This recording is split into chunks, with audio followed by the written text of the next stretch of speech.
So I want to make a video about Darla and telling the story of Darla. I want to do this. Why? Because for some reason my brain keeps going back to how I used to think or feel when I was like a kid. I don't know, I would have been like 13, 14 or 15. And I really had this fascination with this name Darla. And I wanted to always tell a story about Darla. And I don't know why it's just come to my head, but it has. And well, it's because I've been looking on it, and I don't know if I should wear this because I look quite stupid in it. But anyway, I think I should tell the story. I'll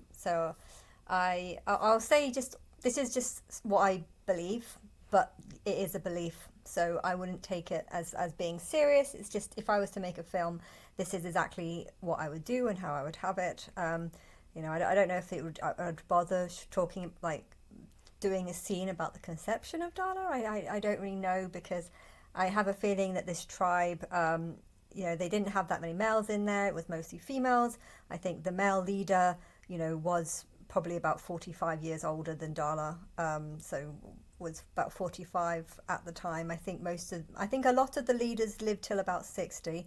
But a lot also died halfway because of accidents or being pushed out the group and dying of being alone or whatever. I don't know, but I can imagine that 30 actually being kind of an average age of death. But if they didn't die by sort of spider bite or because there was a lot of snakes and deadly things, and it was a very dangerous place. So I guess a lot of them died at 30 of being killed, but those that weren't killed probably lived till about 60.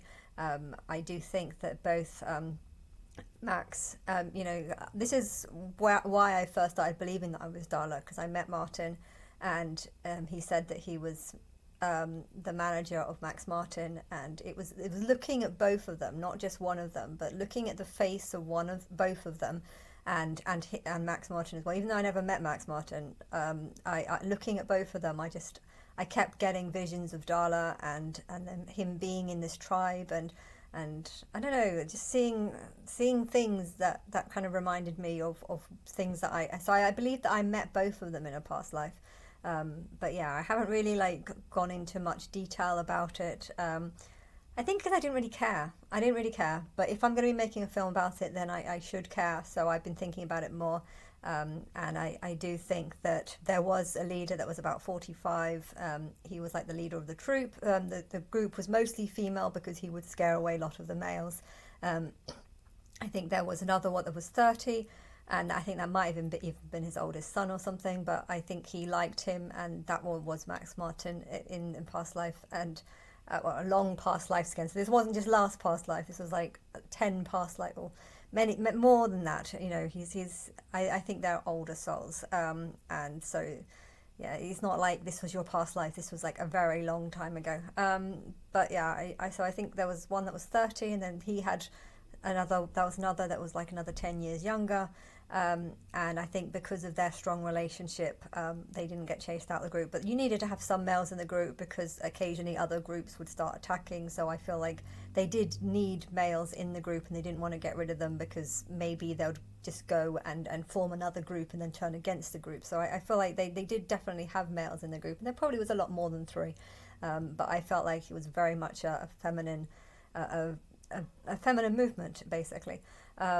But yeah, I feel like my high self, when she created this sort of Darla life, she would have chosen the strongest souls and the people or the Neanderthals that had the greatest potential and stuff like this. And I just think whoever Darla lived with, these are probably the people who are like most influential in the world or have achieved most. And and because of this strong female energy that I'm getting from the group and the tribe, I feel like a lot of them are still female, and a lot of them have had many lives, but I feel like they often had a female role, and there might have even been like a group of people that promoted this sort of goddess worship, and every time Christianity started getting formed, the reason why they kept Christmas Day as the sort of the main day is because of all the pagan worshippers that wanted to worship on Christmas Day and the goddess and stuff like that. And I feel like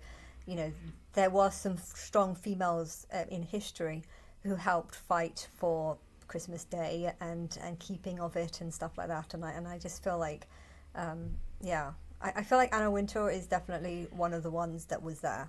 I'm trying to think about the group and who else might have been in this group, and I definitely feel like whoever they were very strong, powerful people, and I think if they were strong, powerful people back then, they're probably strong, powerful people right now, and so Anna Wintour definitely does come into mind. And I don't know who else, because I don't really know that many females that are high up and stuff. But yeah, that's just another name that I want to add to the list. Although when I try and think about Anna Wintour specifically, I feel like older. Like I think Darla was born by her mum when she was like 25. So Sierra was 25. Darla when Darla was born, and I feel like Anna Wintour was there. But I feel like she could have even been like a type of grandmother. So she would have been about another 20 years older than that, so about 45. And if she died when she was 60, then she would have, or maybe even 65, it could have been 65. I think a lot of them lived till about 60, 65, not 70, but around 65. So yeah, she likely died when Darla was 20. And I feel like that might, if I was to create a film and a story with with an Anna Wintour character in it, or just someone that has a similar energy to her, a similar vibe, a similar sort of female, I guess, dominant female, which is, you have the alpha females sometimes in a tribe. I think she would have been like that kind of role. Even though I think my mum was also very, Sierra was very sort of controlling and, a strong mother figure. But yeah, I feel like she took that from her mum. So I feel like there's two strong females, but one was a lot older. And that one I think died during Darla's lifetime. But yeah, I do think both Max and Josh outlived. But it's very likely that Josh might have been the father, just because I feel like if I'm going to tell the story and if I'm going to know all these different characters, surely a father figure is fairly important. Although I feel like at the beginning there was another leader that was like 45, but he thought that the child was his, and then when it was born with skin rather than fur, so it looked different. And I think at that point he was like, is this mine, is this not, it doesn't look like me, if it's not me then who else is it? And I don't know, but if I was to create a film, maybe I'd have him being kind of angry, who the hell what the hell is this, this isn't my kid, but looking around and thinking like this kid doesn't look like anyone's kid. So I can, if I was to make a film, I'd have that leader looking very confused as to why there's a child that has skin and not fur.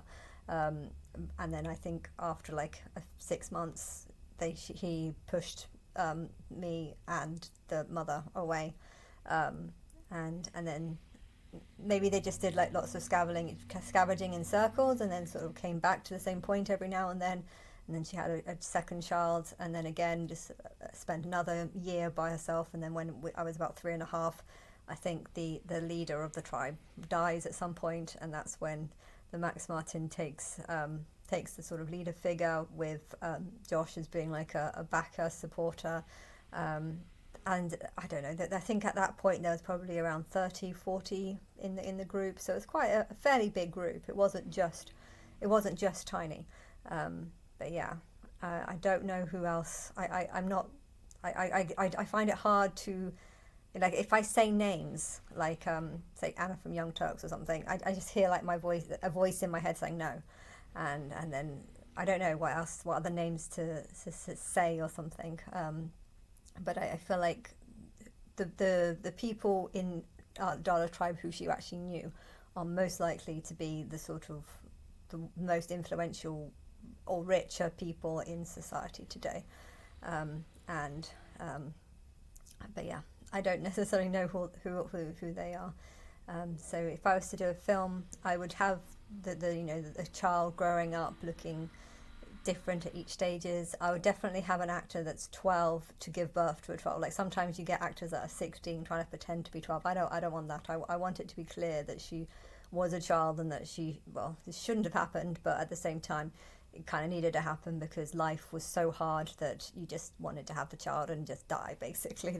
That's how bad life was. And yeah, I think also a lot of children have kids at a young age, and it is a really bad thing, and it shouldn't be seen as a good thing. But at the same time, I do feel like it actually can make people see children not necessarily as children, but because sometimes children have to take on responsibility, and if they know that someone else did too, you know, through reincarnation, children can take on responsibilities, and they're not incapable. You know, it annoys me. It really annoys me when I hear adults acting like children are completely incapable of being an adult, and it's not the truth. Okay, children are very capable of being mature. They shouldn't have to be, and they shouldn't need to be, and they shouldn't be forced to be to play the role of an adult, but they definitely can. And so I hate how I hated it when I was being treated, when I was a child and being treated like a child. I really didn't like that.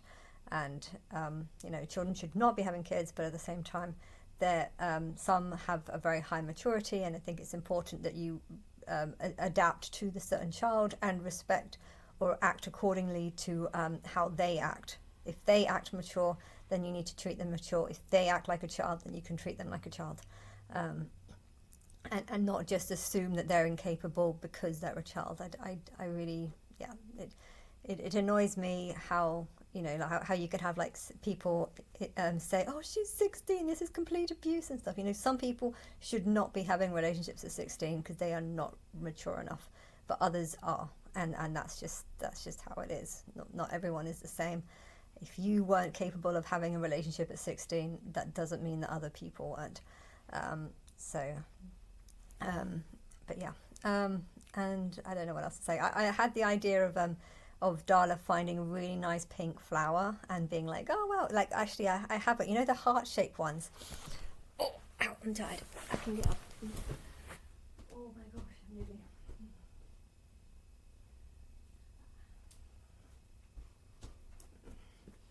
Oh. I found one actually. Someone stepped on it, but if you can see, can you see the heart shape? Have you seen these ones? So I can have Darla finding these ones. It's actually a little bit dead, this one, because I got it a long time ago. But I would have Darla finding this and being like, oh wow, it's a love-shaped pink flower. You can't see it. It's not. It looks purple in this, but it's actually pink. And then like the Neanderthals coming along and thinking that it's like poisonous or deadly or something, and then just trampling on it or something. I mean, that's an idea of a scene. I don't think that actually happened, but I kind of want to show how the Neanderthals were different and thinking differently and stuff. And then I could have scenes where Darla learns even how to make fire. Like it's likely, for some reason, I feel like when she was a kid that fire didn't exist. Like I feel like I remember keeping warm was about getting fur and then just wrapping it over you into like some sort of ball shape, or having sticks leaning against something, and then you sort of wrapping yourself up in a stick type thing, like or thatching. I'm sure they had some basic thatching and stuff, but yeah, I think I don't think it was I think it was really basic, the knowledge that they had, and I think Darla, because I have this strong memory when I was a kid, going to a national trust and learning how to make fire, and I don't know, but and then at this same place they were also teaching you how to make these little huts out of mud and sticks and stones and stuff, and I don't know, but I always felt like I had a strong connection with that, like I would have loved to live in a world where I got to make like my own home and learn how to, you know, I didn't actually make the fire when I was 6, but I know that I was thinking if I had more time and if this was necessary, I would definitely be using it. It was almost like I was remembering or taking in the information that they were saying and saying, if I ever need this, I will definitely do it. I don't need to do it right now. And I was trying to create a fire and I couldn't actually do it.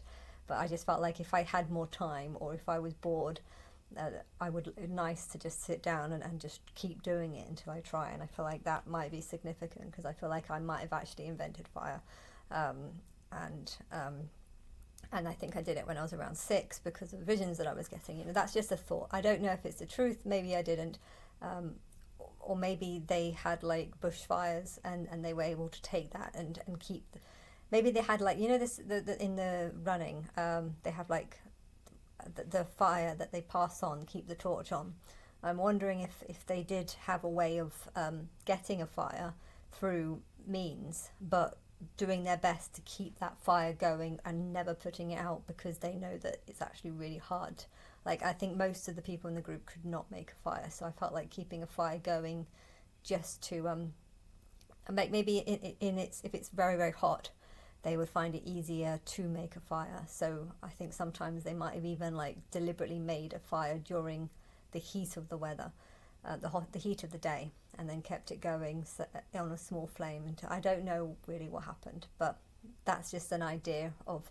You can show like a clip of them learning how to make fire and really struggling and finding that a lot of them can't, or a lot of them ended up getting scratches or burn marks or splinters. I think was a big one actually. But yeah, don't really know what else there could be. But I think having like an interview where someone is saying, I've had visions of this and I think this happened, and I think that might be a better idea because these creatures didn't talk. If you had it as like someone talking, that girl, Addison, I like the name actually because there's Add I Sen, so you have to add Darla because that's who she's playing the role as. But you have to add Darla to the biblical beginning of the story because that's the truth. But I just. And then I'd have an older version when the child is like, 9, 10, 11, 12, 13, 14. It's just actually quite a long time, actually. Between the age of 12 and 26, that is actually quite a long period of time. I think she died at 26. But yeah, I just think that's something that I would love to see happen, and it doesn't even need to be me that produces it because I've told you as much story as I think I know, which is not that much. I think a lot of kids died, but I don't know if I really felt that close to a lot of them. But yeah, I think just the memories that I have are more just in open land and just sitting around rocks. And Jerusalem, I know exactly where it was, where the Jerusalem Zion thing is. If you look down and there's like this sort of empty land, there's like this half-dead tree that's a tree that's dead, but it's alive. It looks all dead, and then there's this big branch coming off that's all alive, and it's a really strange tree, but that tree is right in front of this sort of cave. And I feel like I had strong visions, and I feel like this area is like called a no-goes land, so it's kind of in between Islam land and or whatever what's it called again, the West Bank. It's called in between Israel and West Bank, disputed land, I guess it is. And it's all empty, but I feel like that's actually where Darla lived, and the reason why it's been made empty is because spiritually that's actually where Darla lived most of her life. Although I think she only moved there when her son was 2, so she would have been about 14 and stayed there till she was 26. So she said stayed in that area for about 12 years, and I don't think she moved much around then. But yeah, I think at the beginning it was very much like a traveller kind of situation, moving from one place to the other, scavenging and looking for food. I don't think we really did eat fruit. I really don't like fruit, and I'm wondering if the reason why I don't like fruit is because of subconscious bad memories of keep trying to find food or fruit or something and then biting into it and finding that it just tastes bitter like a lemon or something, that's for some reason I don't like fruit, and I think, why don't I like fruit? And I just think, I feel like every fruit I'm going to eat tastes like a lemon, even though it doesn't, because I love bananas. I do eat bananas and apples sometimes. But yeah, I definitely, and pears I do like, but I only started eating pears recently. And pineapples I do like, but only if they're kind of, yeah, I'm not a fruit eater. I'm not a fruit eater at all. but yeah, I think we lived off fish. So I think whenever we travelled, we tried to stay as close to like water as possible. Um, but yeah, I think part of the travel is just um, to see new sights or to see what's around. Hope find something. I felt like the tribe was always looking for something. They were constantly looking for more. Just like people nowadays, they're constantly looking for a better job, better houses. But I felt like this group were very much explorers, and they wanted to. It would be funny actually if the reason why this tribe travelled a lot up till the age of when I got to 14 is because they were constantly looking for paradise, but they didn't really know what they were looking for. But this sort of idea that they'll find what they're looking for eventually, and yeah, I don't know. I don't think they saw me as being particularly special.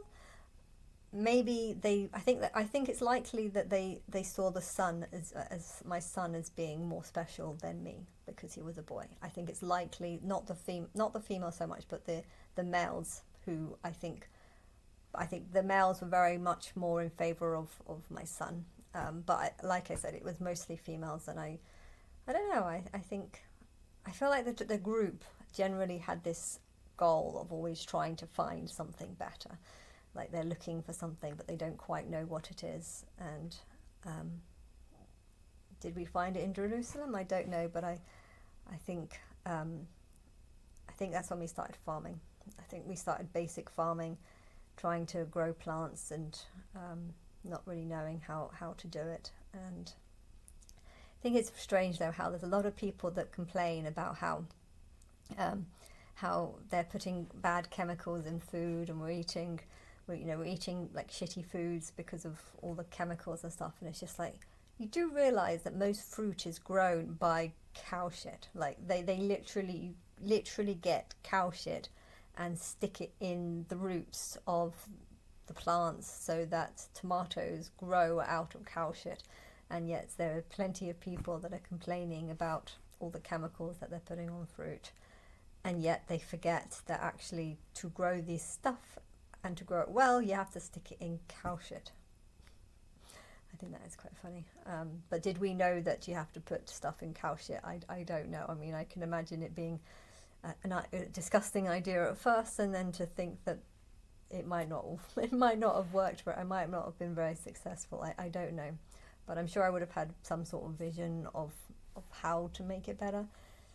Would I have thought, though, let's get some bloody shit and stick it in these plants? I don't know. I mean, it could be that someone accidentally shat on it, or an animal accidentally shat on it, and I noticed that one grew better than the other because of that. And so maybe I don't know. If you want to make a film, maybe you can have some animal coming along and shitting on something, and then it turned out that one actually turned out to be a lot better, or that plant turned out to be a lot better than all the others. And then I was starting to think, did it get better because an animal just shat on it? I don't know if that would be a true story. It's unlikely to be true, but I don't know. It would be something you could add to the story if you wanted some sort of ideas for fictional storylines.